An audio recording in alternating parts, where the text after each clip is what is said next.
I was also looking at the history of how the organic movement has developed in the Netherlands. I was actually having a conversation with some of my friends, and I was asking them probably why there is. I mean, if you compare with other European countries, there's generally the organic sector is a little bit lower in terms of numbers. So, and one of the explanation that I got was, during after World War II, probably the government was more concerned about food production, and the other side wasn't really taken into account. And then most farmers saw organic sort of moving backwards, really, especially when there were new technologies of killing weeds and pesticides, all kind of stuff. So, from your perspective about the history of organic in the Netherlands, for example, do you see that side of history, or what really explains why the organic movement sort of lower in the Netherlands? I think there are numerous reasons. I mean, you've mentioned a few of them already. I think Holland is very proud of the fact that we are the second largest agricultural exporter in the world. Blah blah blah. Yeah.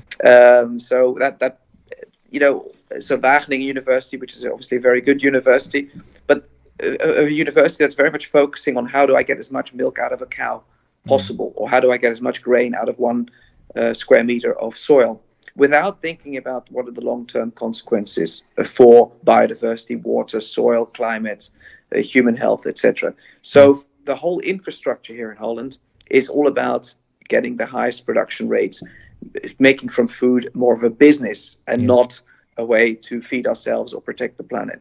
And so when you're so focused, so focused on that, then you will always see that sustainability and long-term issues, long-term view is going to play a secondary role. Yeah. And the other thing is that Holland is a quite populated country. I think we're one of the most populated countries in Europe.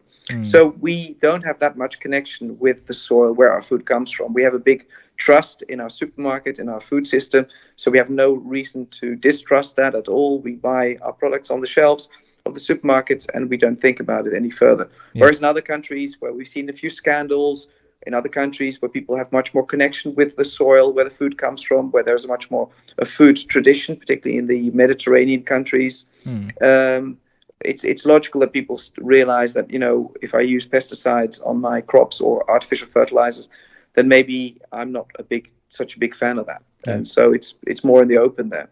So there's many reasons. The good news is obviously with Europe, and the farm to fork deal, where they want to go to 25% organic agriculture in 2030. Yeah. That is waking a lot of people up here in Holland, in Wageningen, but also here in The Hague and the provinces. So finally, we see that organic is being taken a little more seriously than it has been. Yeah. And that is a positive for us as a movement.